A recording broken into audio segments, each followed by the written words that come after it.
Y'all did that real good. I'll wait for Yellow Coat to get up here.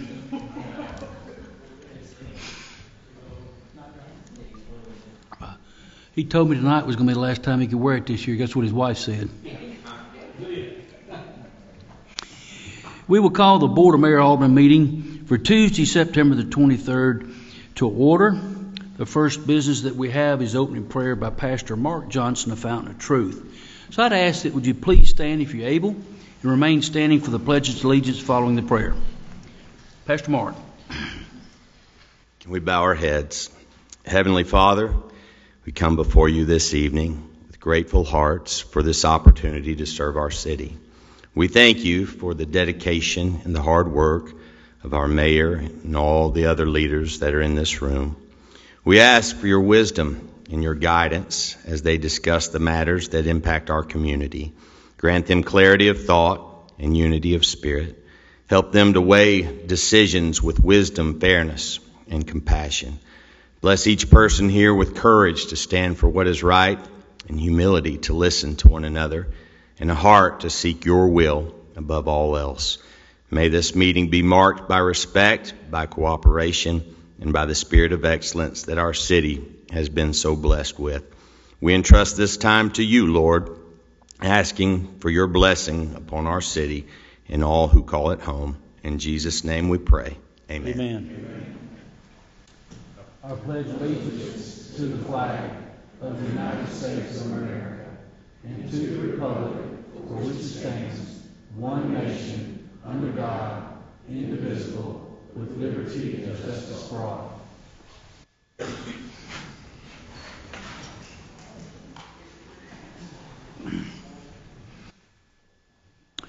Madam Clerk, will you read the future meetings into the record, please?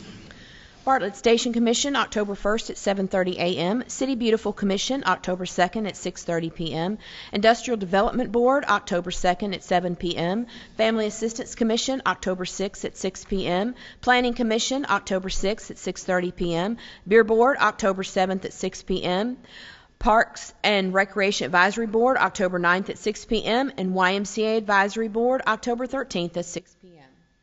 At this time, we'll recognize any scouts if you're present, and it doesn't appear that we have any scouts in the room.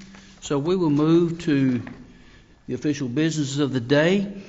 The first order is the approval of the minutes. Item number 1 is the minutes of the September 9th, 2025 Board of Mayor Aldermen regular meeting. If there is no corrections, errors, or omissions, the chair would entertain a motion to approve. Move to approve. Second. Been properly motioned by Alderman King and seconded by one of the two. So, Madam Clerk, will you present the roll before the Alderman, please?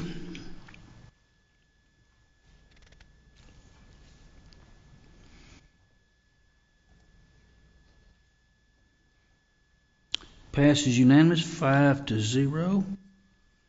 And Alderman Reeves cannot join us tonight for he's out of town on business. So that's why he's not here. So now we move to the public hearing. Individuals have a maximum of 3 minutes to speak either for or against each item with a total of 20 minutes for each side. We have 2 public hearings. Madam Clerk, will you read the first item under public hearings into the record for us, please? Ordinance 25-04, an ordinance to amend the City of Bartlett Cable Television Ordinance, Title 9, Chapter 5. At this time, those who wish to speak in favor, please come to the microphone. Seeing no one coming forward, those who wish to speak in opposition. Seeing no one coming forward, we will adjourn the public hearing for item number 1. Madam Clerk, read number 2 into the record, please. Ordinance 25-05, an ordinance to enact the City of Bartlett Telecommunications Ordinance, Title 9, Chapter 8. Those who wish to speak in favor of ordinance 25-05, please come forward. Seeing no one come forward, those who wish to speak in opposition. Seeing no one coming forward, we will adjourn the public hearing for ordinance 25-05. We now move to unfinished business. Madam Clerk, can you read item number 1 under unfinished business, please? Third and final reading of Ordinance 25-04, an ordinance to amend the City of Bartlett Cable Television Ordinance, Title 9, Chapter 5.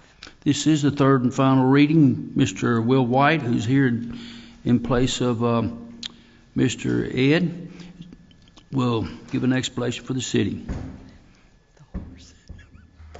Good evening, Mayor, members of the board. This is an ordinance to amend the cable television ordinance. What it does is it effectively repeals the existing cable ordinance and enacts a new one in its place. The existing cable ordinance has not been amended since the 90s, so this one brings it up to date. It safeguards the city. It requires that cable providers enter into franchise agreements with the city and mandates certain insurance requirements as well as other requirements for their operations within the city limits.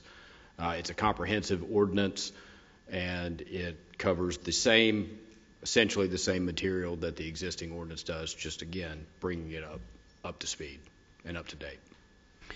Thank you, Mr. White. Is there a motion? Move to approve. Second. Been properly motioned by Alderman King and seconded by Alderman Griffin. Madam Clerk, is there any discussion? No questions, Madam Clerk?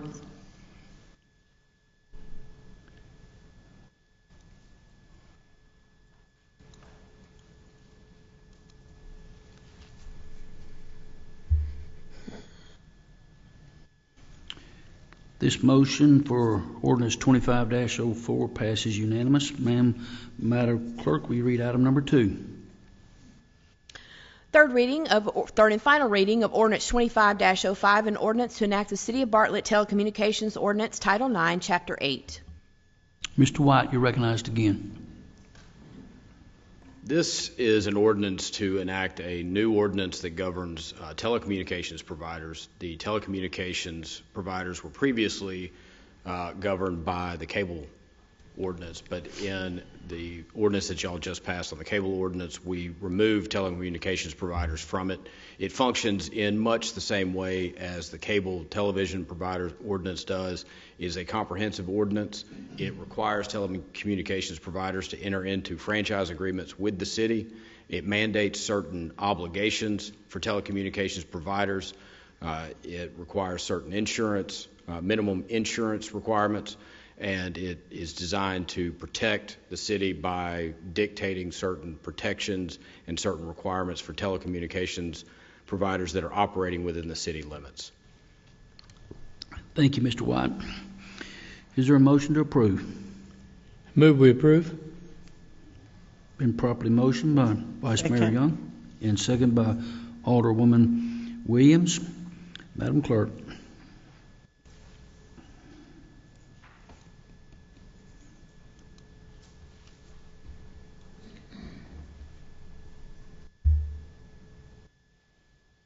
It also passes unanimous 5-0. There is no items or no content on the consent agenda. Now we move to new business. Madam Clerk, item number 1. Appoint Shane Pugsley to the Parks and Recreation Advisory Board. Been properly motioned by Alderman Griffin. Second. Seconded by Alderman, was it Quinn? Okay, good. Ms. Shane, are you in the crowd? Yeah, okay, good. Please stand so we can see you. So we just want to say thank you. Thank you for willingness to serve as a volunteer on one of our boards. We are very grateful for you. Thank you. Madam Clerk, item number 2. Probably be good if we voted on it, wouldn't it?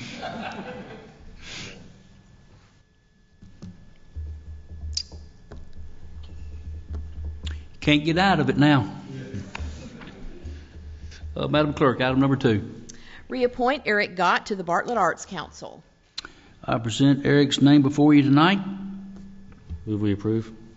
Been motioned by Alderman Quinn and seconded by Alderman Griffith.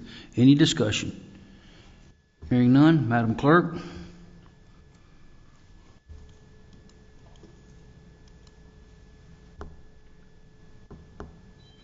Also approved by unanimous. Mr. Gott, will you please stand if you're in the crowd? Thank you.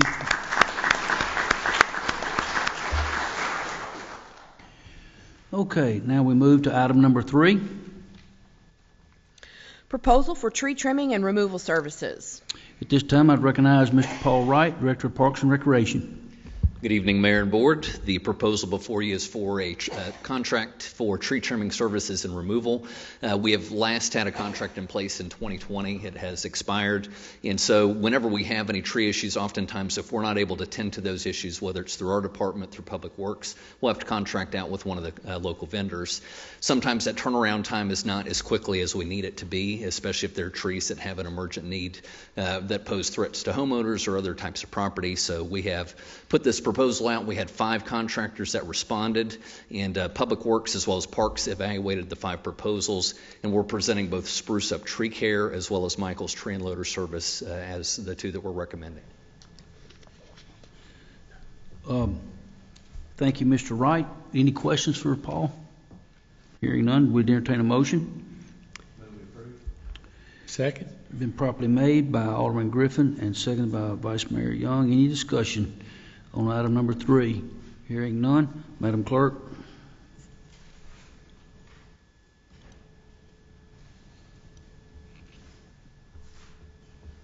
It passes also unanimous 5-0.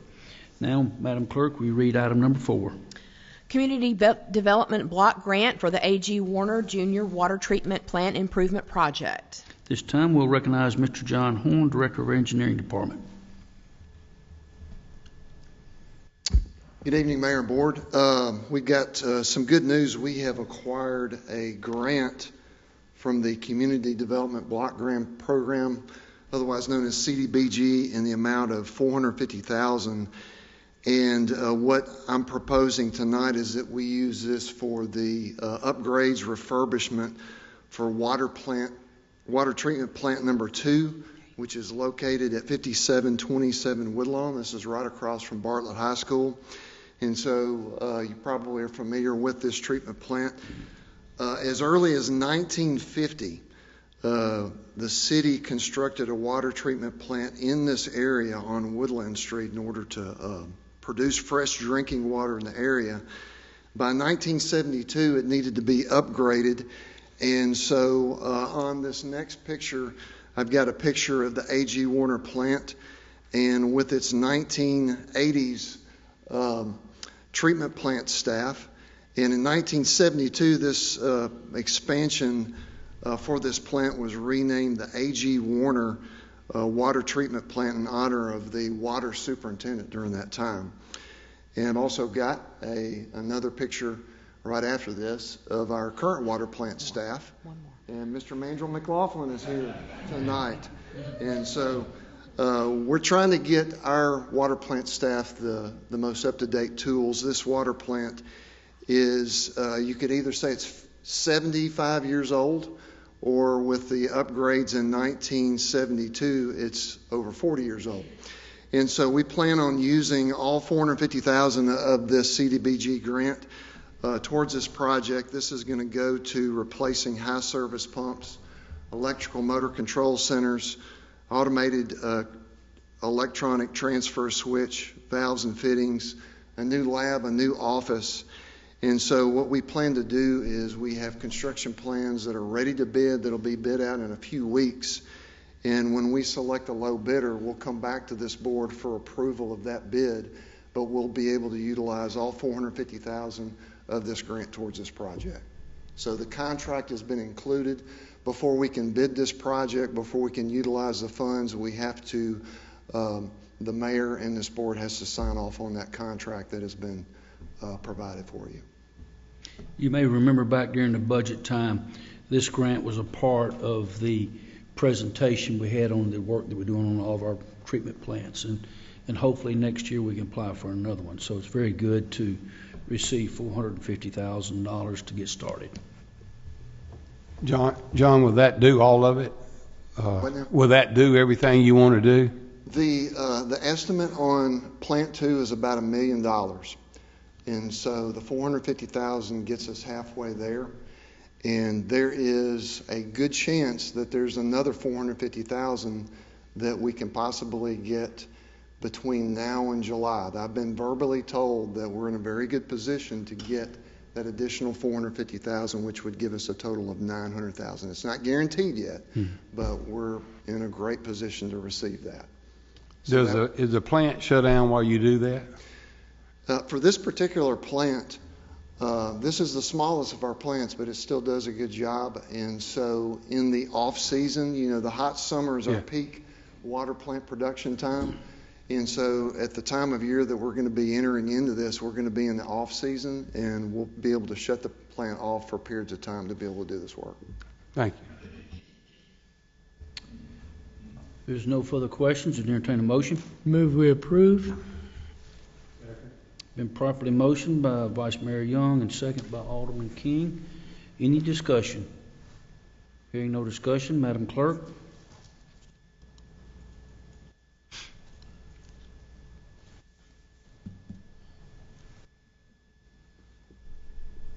Thank you, Mr. Horn. Madam Clerk, it passes 5-0. Madam Clerk, will you read item number 5 into the record, please? Design contract for sewer equalization tank and sewer system upgrades for the Fletcher Creek Sewer Basin. Mr. John Horn, you're recognized. So this is finally, after a number of years, we're able to provide a proposed design contract to fix our problem that we have in the Fletcher Creek sewer system. So this has been going on since 2019. So I wanted to just give a little bit of brief history on the situation, where we've been, and what we propose to do going forward.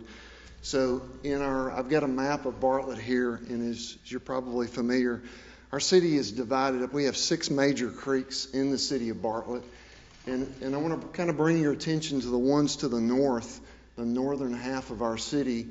Howard Creek, which is over near Billy Mayer, Rayner Creek, Buckhead Creek, and Oliver Creek. And the city sewer system, if you live in that area, the sewer is serviced to the north to one of 2 of our wastewater plants that we operate as a city along Old Brownsville Road. Now, if you look at the southern part of our city, we have 2 creeks, the 2 major creeks being Harrington Creek, which is over on the west side, and Fletcher Creek over on the east side. So both of those creeks, if you live in that area, the sewer flows south towards the city of Memphis, and in the treatment process, the sewer for those areas is treated by Memphis wastewater treatment plants. So on the next slide, in 2019, we received a report from the city of Memphis, basically called the Fletcher Creek Report. And in that report and the city administration both requested that we as the city of Bartlett construct 3 sewer holding tanks in excess of 500,000 gallon capacity total for all 3 of those. And so those are represented by T1, T2, and T3 were the areas that Memphis requested that we build sewer holding tanks. And the reason and the purpose for these holding tanks would be during rain events to slow the flow rate of sewer going into Memphis. And so fast forward to 2022, that's when Blue Sky Communities, Keith Grant, began development on Union Depot. And as a part of that development, Union Depot constructed 2 of the holding tanks that you see on there, T1 and T2. Those have been in operation for almost a year now. Since December of last year, the engineering department, the public works department have operated and maintained those 2 holding tanks. And so what we knew we had left to do was to investigate the size of the 3rd holding tank. And so in the spring of 2023, we began our own study to study Fletcher Creek to be for sure what does the size of this holding tank need to be. And by the fall of 2024, our engineering firm determined that holding tank only needed to be 1.5 million gallons. 1.5 million gallons. And so we sent that report, that information to Memphis in the fall of last year. Since that time, in this area of Fletcher Creek, the planning department, the engineering department, and this administration has gotten a lot of inquiries from potential developers desiring to develop in this area. And so what I've got proposed tonight is 2 critical items of our infrastructure that need to be designed and built to where we can fix the Fletcher Creek challenge that we've got, Fletcher Creek sewer system. So I want to go over those 2 with you just briefly. So fix number 1 on the next slide is to construct a 2.5 million gallon holding tank. And so that's on this next slide. And so I mentioned to you a minute ago, what we have determined, the city only needs to build 1.5 million gallons in sewer EQ storage. And what we would like to do is build an additional 1 million gallons for future development. So this picture that I've got for you here, if you know where the fleet services, or as we call it, the city shop property is, the building that you see there is the city shop property. And of course, we own the property south of that and east of that. And so this is a conceptual plan for underground sewer holding tank storage on this site. There's plenty of room actually to hold up to 5 million gallons. I'm not saying we need to build that much, but there's plenty of room for us to construct this on our own property underground. And so this would be the first part of the fix. On the next slide shows you the other part of the fix. And so again, this is back to Fletcher Creek. You can see Highway 64. You see on the map pointing to the sewer EQ storage tank site at our fleet services. And then the purple line represents a potential new sewer line that we need to design and install to be able to accommodate future sewer flows within the Fletcher Creek Basin. And so the contract that I have for you tonight that's been submitted that I'm requesting approval for is for the design of the EQ tank and for this gravity sewer system. So back in June 20th of this year, we did an RFQ requesting statement of qualifications for engineering firms. And on July the 3rd, our selection committee selected Bard's Design Solutions to do this design. They have submitted a scope of services that we've negotiated with them, and that scope of services is in the contract that's been submitted to you for $3.7 million. This is an item that was budgeted in the adopted FY26 budget in the amount of $3.9 million for this design. And so I'm requesting approval for this contract tonight. I'd just like to add that I'm not sure, John, if you'd said that number, but in 2019, we was told the size of that tank was going to be 6.2 million gallons. And so that's why we immediately began. And when I got into office, I worked with Mayor Strickland to find out, is this the solution? He said, yes. I said, is this the solution? He said, yes. I said, is this the solution? He said, yes. And so that's why we began to do those studies in 2023 of our own studies. And I want to thank Mayor Young for his work working with us to re-look at those numbers to go from 6.2 down to 1.5. And when our city engineer says 1.5 and you heard 2.5 million, that's 1.5 just to take care of what's out there right now to capture it. The other million gallons is to accommodate the future growth. One thing that the engineering department has worked hard on is we looked at 300 or 400 acres around there and determined what the future looks like for each site to come up with that million gallons right there. So 3 or 4 years ago, we didn't know where it was going to go. We didn't know what the product was going to be. We didn't know the size of it was going to be. And we've worked hard, the engineering department's worked hard in the past 3 years to eliminate a lot of those questions to get to this point right here. So this is the resolve. City of Memphis has told us this is the way you need to do it. And even when we had the tank people in here probably a year and a half ago or 2 summers ago. We called in every engineer in the Shelby County area that was familiar with this type of system, and we told them this is, and even the city engineer, Robert Connect at the time, this is the direction we're headed. Y'all all throw rocks at it. If there's a better idea, you tell us. And everybody agreed that this was the way to go right here. So we checked with the engineering community, we checked with the city of Memphis, and so there's been a lot of due diligence to get us to this point here. It's really a good day for Bartlett to unlock all of those potential properties out there and begin to resolve it. But none of it's cheap, but these are the solutions.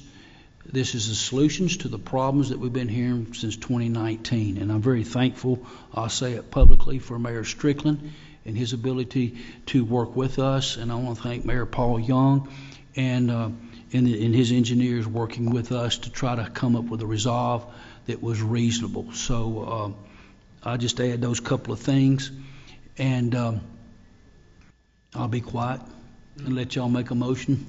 I move we approve. Second. Been properly motioned, been properly second. Any discussion? Hearing no discussion, Madam Clerk, will you present the roll?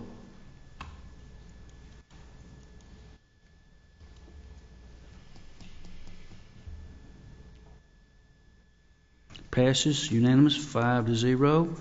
Madam Clerk, can you read item number 6? Environmental due diligence studies contract for annexation property at the northeast corner of Walter K. Singleton Parkway at Bowling Hughes Road.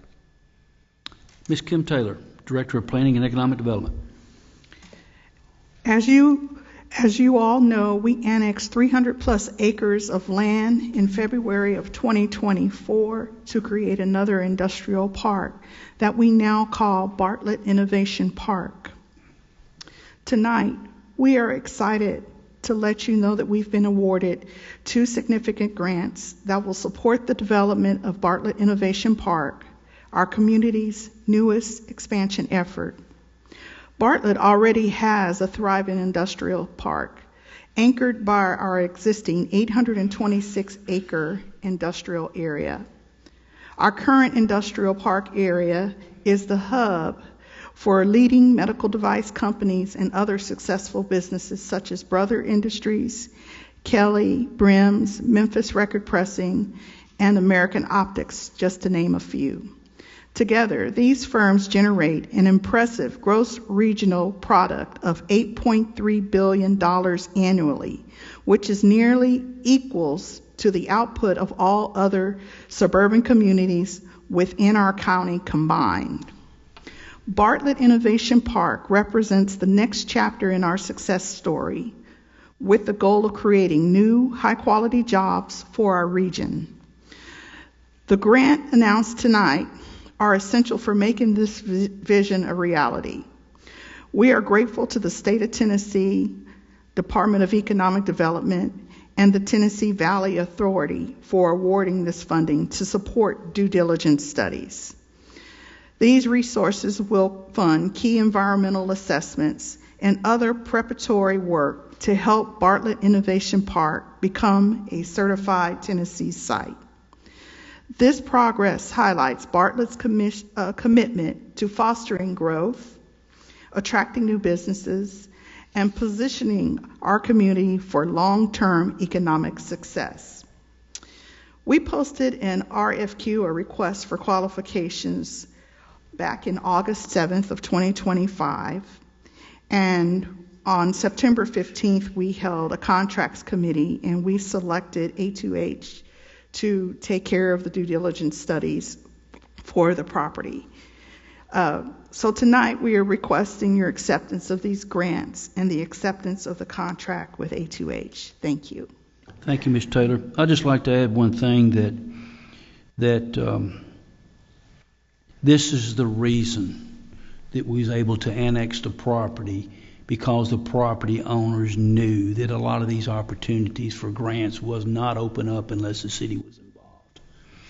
And that was been the purpose, to get these things so that we can make this a certified state in West Tennessee. This is still, I'm told, the only 200-acre plus site in Shelby County without going down to President's Island. So we've been getting a lot of inquiries on that. And then we get these studies done right there. That's only putting us one more step closer to the finish line.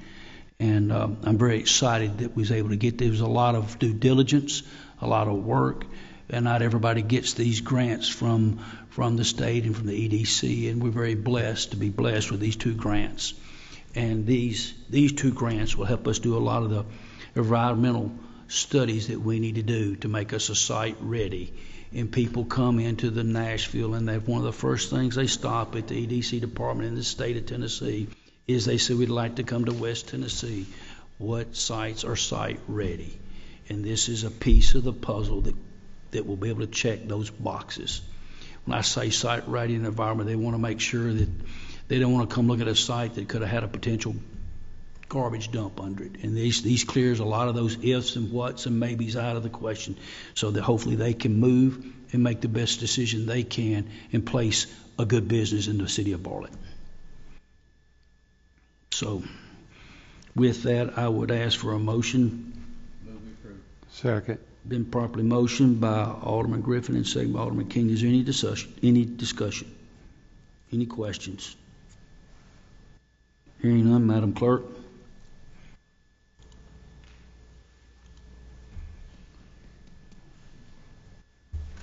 Five to 0, it passes. And let me just say one thing that a lot of you may be looking at the numbers, and you say, well, Mayor, you're talking about 200 and something acres. I thought we annexed 312, 15, 330. So we thought y'all annexed 300 some. A lot of that property is in the floodplain. We believe that there's about 200 to 225 buildable area of property there that won't be in the flood zone. So if you hear 2 different numbers, that's the total property was 300 plus, but we think there's about 200 and something plus is buildable.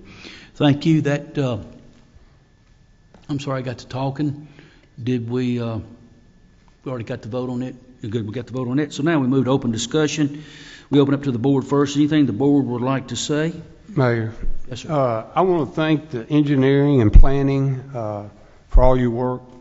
As a board member, speaking from all of these, we love the word grant.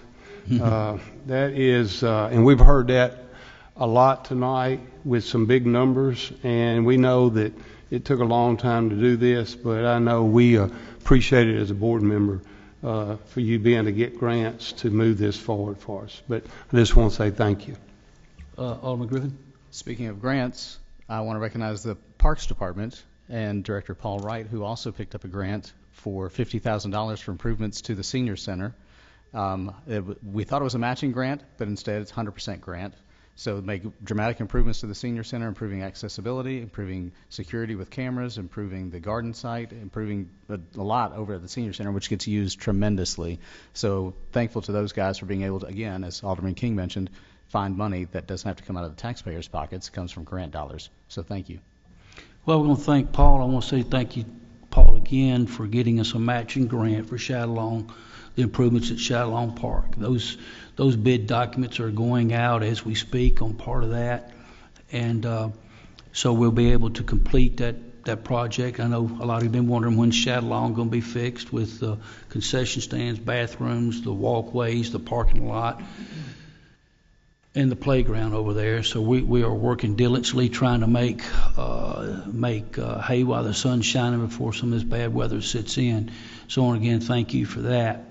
And I'd like to say, too, that a lot of these grants that you've heard tonight is only possible because of the leadership of the Parks Department, and we've given them the authority to do a master plan. Because had we not updated the master plan, we wouldn't have been able to get a lot of these grants. So I want to thank you for their leadership. Anybody else on the board wish to be recognized? Seeing nobody? Any directors?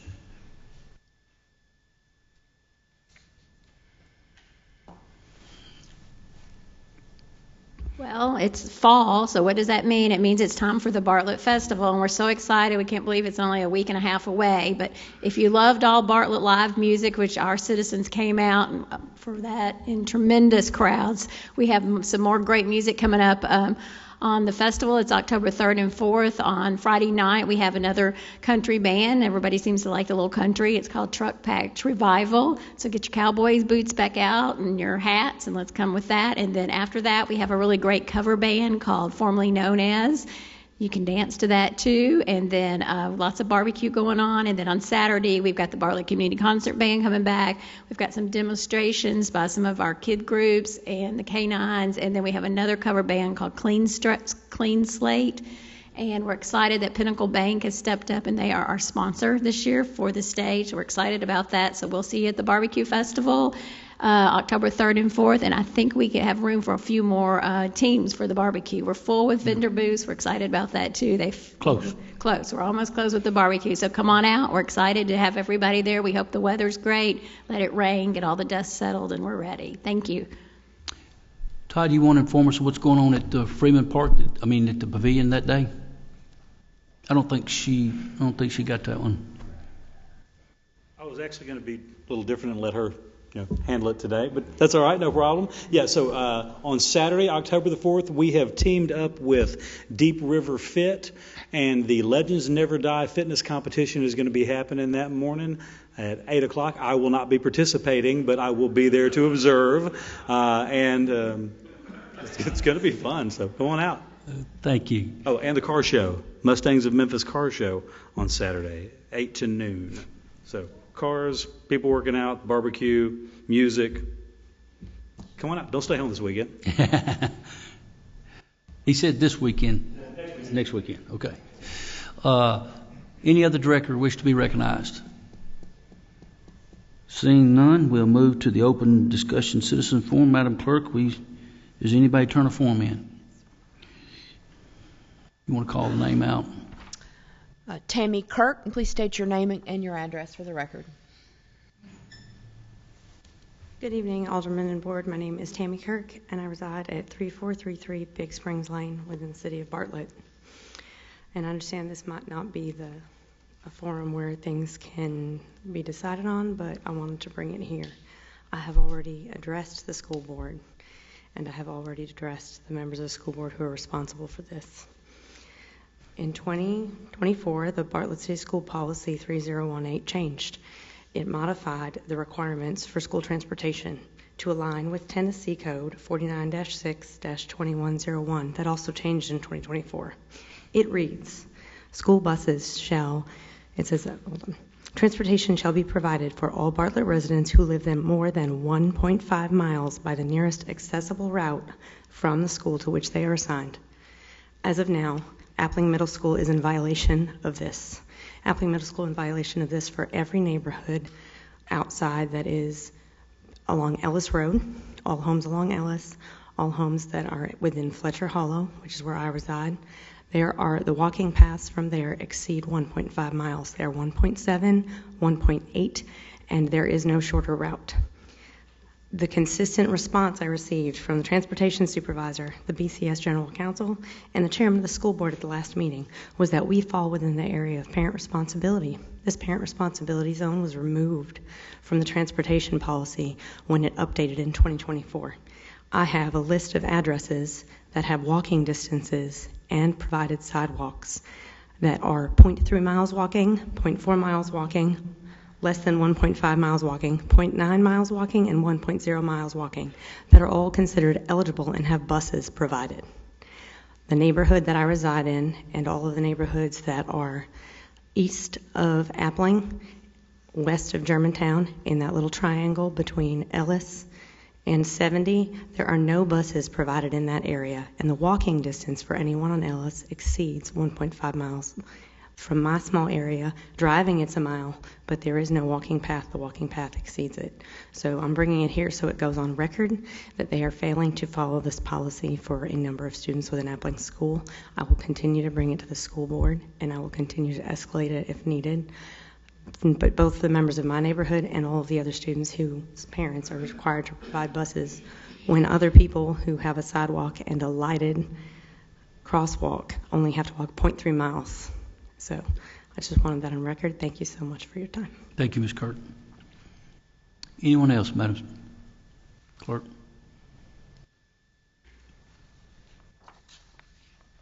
Is anybody else? Oh, okay. Seeing no one else wishing to come forward, Chair to entertain a motion to adjourn. All business has been dealt with. Motion? Been a motion and a second from Alderman Williams. This call the meeting adjourned.